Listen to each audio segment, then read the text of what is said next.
Ya, Assalamualaikum warahmatullahi wabarakatuh. Perkenalkan, nama saya Haji Raffi Sesar Amarullah, NPM 1708101197 dari kelas pengenalan pola A. Ya, di sini saya akan menjelaskan tentang klasifikasi dan clustering. Klasifikasi. Klasifikasi adalah pembagian sesuatu menurut kelas-kelas. Menurut ilmu pengetahuan, klasifikasi adalah proses pengelompokan benda berdasarkan ciri-ciri persamaan dan perbedaan. Secara formal, klasifikasi digolongkan dalam proses supervisor, yang dimana terdapat informasi mengenai bagaimana data tersebut dikelompokkan. Kemudian dilakukan training pada sistem dengan data yang sudah diberikan label ke dalam kelompok manakah data. Selanjutnya, sistem akan mengklasifikasikan data-data yang baru ke dalam kelompok yang ada dan tidak akan ada pertambahan kelompok. Di sini saya menggunakan metode K-nearest-neighbor atau yang biasa disingkat KNN. K-nearest-neighbor atau KNN adalah algoritma yang berfungsi untuk melakukan klasifikasi suatu data berdasarkan data pembelajaran train data sets yang diambil dari K tetangga terdekatnya, dengan K merupakan banyaknya tetangga terdekat. Ya, ini adalah flowchart algoritma K-nearest-neighbor. Dapat dilihat yang pertama mulai, lalu tentukan jumlah tetangga terdekat K, hitung jarak tes data menuju training data, lalu urutkan data yang mempunyai jarak Euclid terkecil, kemudian tentukan kelompok tes data berdasarkan label mayoritas pada K. Selesai. Nah, di sini saya akan menjelaskan tentang KNN yang contoh studi kasus yang menggunakan KNN, diberikan data training 2 atribut untuk mengklasifikasikan sebuah data apakah tergolong bad atau good. Berikut ini adalah contoh datanya. Nah, di sini dapat lihat terdapat 3 tabel, yaitu X, Y, kategori. X ada 7, 6, 6, 1, 2, 2, 3, Y-nya 6, 6, 5, 3, 4, 2, 5. Nah, kategorinya terdiri dari 2, yaitu bad atau good. Nah, kita diberikan data baru yang akan kita klasifikasikan, yaitu X sama dengan 3 dan Y sama dengan 5. Jadi termasuk klasifikasi apa data baru ini, bad atau good. Nah, gimana caranya? Penyelesaian pertama, kita tentukan parameter K. Misalnya kita buat jumlah tetangga terdekat K sama dengan 3. Kedua, kita hitung jarak antara data baru dengan semua data training. Kita menggunakan Euclidean distance, kita hitung seperti pada tabel di bawah ini. Nah, dapat dilihat yang pertama 7, 6. Nah, di sini dapat lihat 7 dikurangi 3. 3 ini yaitu data yang ditanya, dapat lihat 3.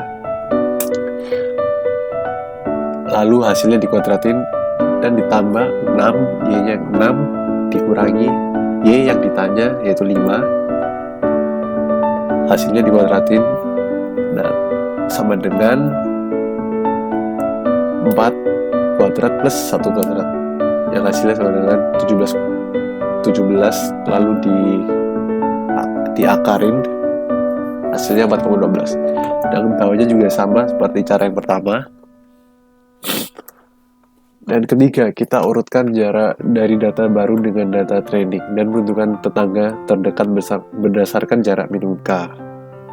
Nah, ini jadi Euclid distance-nya yang diketahui tadi hasilnya, yaitu 4,12, 3,12, 3, 2,82, 1,1, 3,21. Nah, dari kolom 4 urutan jarak kita dekat ke terjauh antara jarak data baru dengan data training. Ada 2 jarak yang sama, yaitu 4. 4-nya ada 2, yang X76 sama XY22. Pada kolom 5, apakah termasuk di KNN? Maksudnya adalah KNN, jadi di KNN karena mereka ditentukan sama dengan 3. Keempat, tentukan kategori dari tetangga terdekat. Kita perhatikan baris 3, 4, dan 5 pada gambar sebelumnya. Di atas kategorinya diambil jika nilai K kurang dari sama dengan 3. Jadi baris 3, 4, dan 5 termasuk kategori ya, dan sisanya tidak. Kategori ya untuk KNN pada kolom 6 mencakup baris 3, 4, dan 5. Kita berikan kategori berdasarkan tabel awal yang ini. Baris 3 memiliki kategori bad dan 4,5 memiliki kategori good. Nah, jadi dapat dilihat yang kategori yang tabel awal, baris 3 memiliki kategori bad dan 45 memiliki kategori good. Jadi untuk untuk yang kolom ini, yang K sama dengan 3 itu bad, K kurang dari 3 good, dari 3 good. Nah, pokoknya acuannya mengikuti dari tabel yang pertama ini. Ya, yang kelima, gunakan kategori mayoritas yang sederhana dari tetangga yang terdekat tersebut sebagai nilai prediksi data yang baru.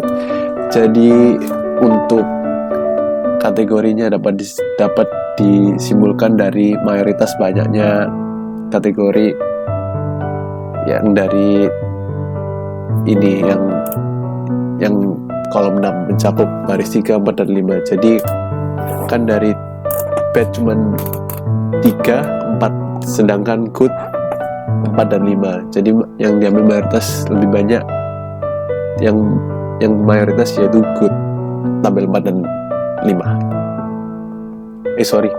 Baris 4 dan 5. Dapat dilihat, jadi X sama dengan 3 good, Y sama dengan Y-nya 5 good. Data yang kita miliki pada garis 3, 4, dan 5, kita punya 2 kategori good dan 1 kategori bad. Dari jumlah mayoritas good lebih besar dari bad tersebut, kita simpulkan bahwa data baru X sama dengan 3 dan Y sama dengan 5 termasuk dalam kategori good. Yang penjelasan kedua yaitu clustering. Clustering adalah metode penganalisaan data yang sering dimasukkan sebagai salah satu metode data mining yang tujuannya adalah untuk mengelompokkan data dengan karakteristik yang sama ke suatu wilayah yang sama dan data dengan karakteristik yang berbeda ke wilayah yang lain. Nah, ini metode non-hierarchical clustering. Metode non-hierarchical clustering dimulai dengan menentukan terlebih dahulu jumlah cluster yang diinginkan, 2 cluster, 3 cluster, atau lain sebagainya. Setelah jumlah cluster diketahui, barulah proses cluster dilakukan tanpa mengikuti proses hierarki. Metode ini biasa disebut dengan K-means clustering. K-means clustering adalah suatu metode penganalisaan data atau metode data mining yang melakukan proses pemodelan tanpa supervisi atau unsupervised. Salah satu metode yang melakukan pengelompokan data dengan sistem partisi. Algoritma K-means terdiri dari 5 macam, yaitu tentukan jumlah cluster, lalu alokasikan data ke dalam cluster secara random, hitung centroid atau rata-rata dari data yang ada di masing-masing cluster, alokasikan masing-masing data ke centroid atau rata-rata terdekat, yang terakhir kembali ke step 3, apabila masih ada data yang berpindah cluster atau apabila perubahan nilai centroid ada yang di atas nilai threshold yang ditentukan atau apabila perubahan nilai pada objective function yang digunakan di atas nilai threshold yang ditentukan. Ya, ini adalah flowchart algoritma K-means.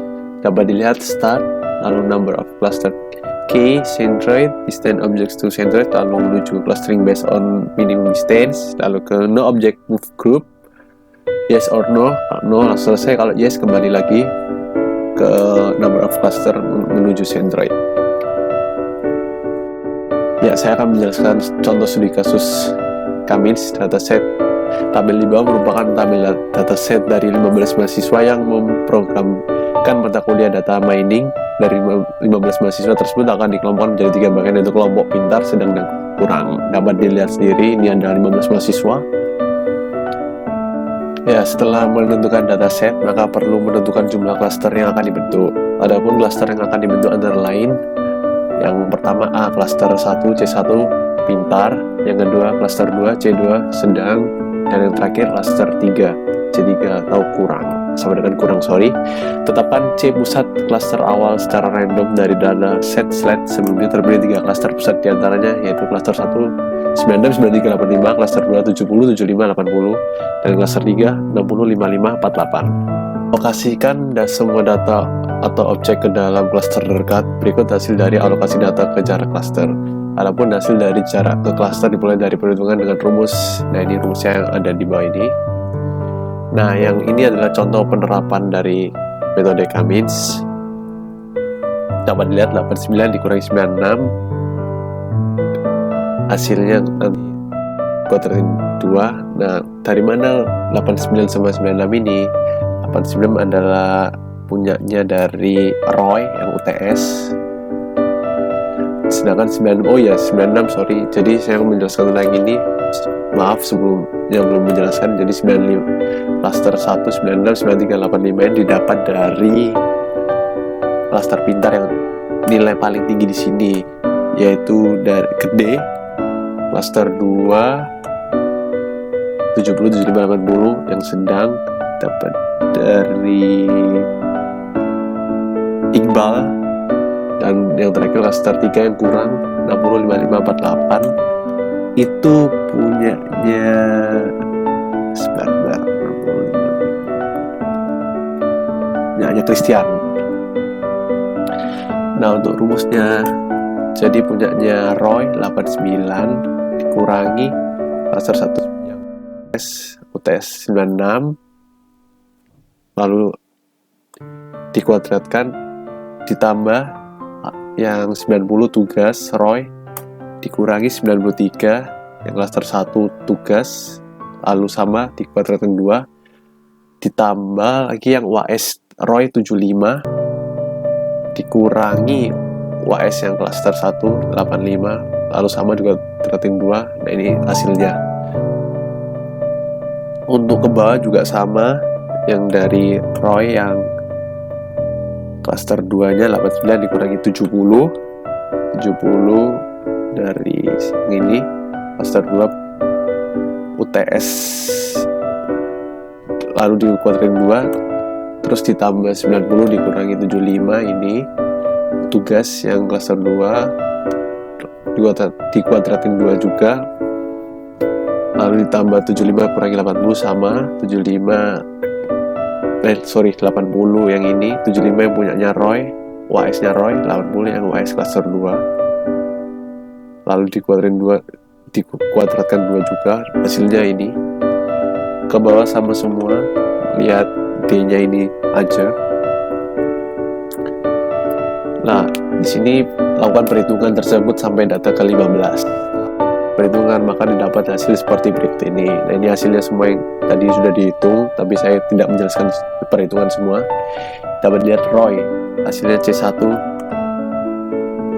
nya Roy 12,5981, C2 nya ini, C3 nya ini. Cynthia juga sama 24, 25, 58, ya benar. Iqbal dan seterusnya juga sama. Nah, ini hasilnya kenapa kok bisa satu? Nah, ini didapat dari klaster ini didapat dari yang paling terkecil. Jadi contoh Roy hasil 1 klaster 1 karena klaster 1, 2, dan 3 yang nilai paling kecil Roy, yaitu klaster 1 C1 12,5 sekian. Nah, Iqbal yang klaster terkecilnya C2 nilai 0, dan seterusnya juga sama. Tentukan kembali titik pusat klaster yang baru berdasarkan rata-rata. Klaster baru tersebut didapat dari rumusnya nilai hasil atau banyak hasil. Klaster 1 UTS 89 tambah 90 tambah 90 tambah 90 tambah 85. Nah, jadi ini didapat dari nilai yang klaster 1 yang C1 ini, Roy. Ya, benar-benar Roy UTS 89. Ya benar, Roy lalu Cynthia 90 ya. 90 terus Cynthia, Rudy, Gede, Ayu 90, 85, Rudy, Gede, Ayu. Oh, ini tipe ini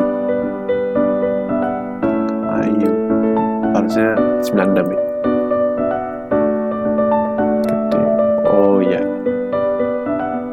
Ya, oke, sebelumnya mohon maaf soalnya tipe tadi ini sudah saya ganti 96.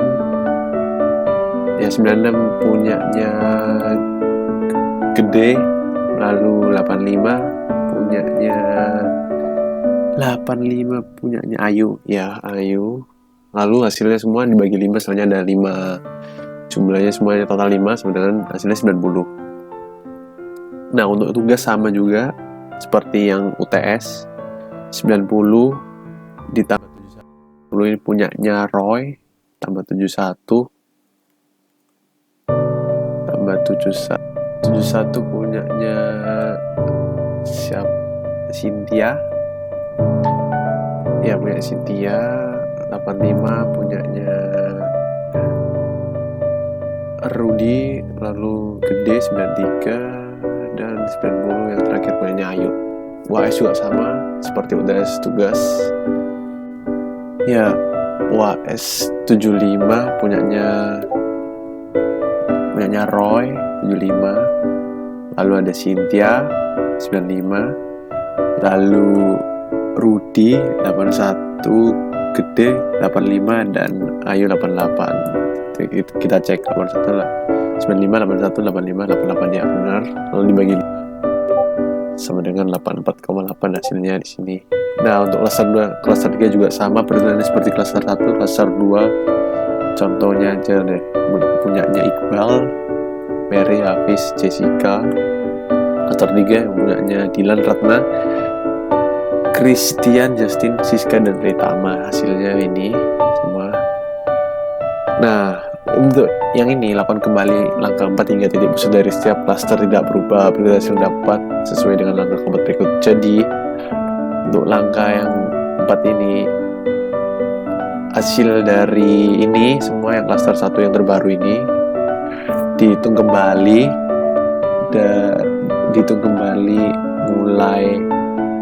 mulai ini. Nah, ini dia. Jadi sama seperti yang ini, yang miliknya Roy dikurangi 98, dari sini masih yang pakai yang lama. Jadi ini 89 kurangi 90, lalu 90 nya Roy dikurangi, ini kan masih pakai yang lama, sekarang dikurangi yang lama 5,8. Yang terakhir yang UAS ya, UAS nya Roy 75 kurangi 85, kan masih pakai yang klaster yang lama, jadi ini dikurangi 84,8. dan juga seterusnya juga sama jika ingin mencari klaster 2 atau 3. Ya, ini hasil dari klaster yang terbaru ini, tabel terakhir ini dapat dilihat. Samakan hasilnya sama tabel yang lama. Coba kita cek yang lama dan yang terbaru, ya sama kan. Jadi kalau tidak ada kesalahan, selanjutnya dari tahapan yang pertama dan kedua tidak berubah, maka hasil sudah sesuai dengan pengelompokan klaster. Ya, berikut ini adalah hasil dari pengelompokan tersebut. Dapat dilihat kelompok pintar, sedang, dan kurang. Kita cek sama yang tabel sebelumnya. Yang untuk pintar, sedang, kurang, ya benar, tidak ada kesalahan. Oh, mohon maaf, kesalahannya di sini hanya warna, seharusnya warna kuning ini. Oh iya, warna kuning kalau kelompok yang kurang. Ya, cukup sampai di sini presentasi penjelasan tentang klasifikasi dan clustering dari saya. Mohon maaf bila ada kesalahan. Bila taufiq wal hidayah. Wassalamualaikum warahmatullahi wabarakatuh.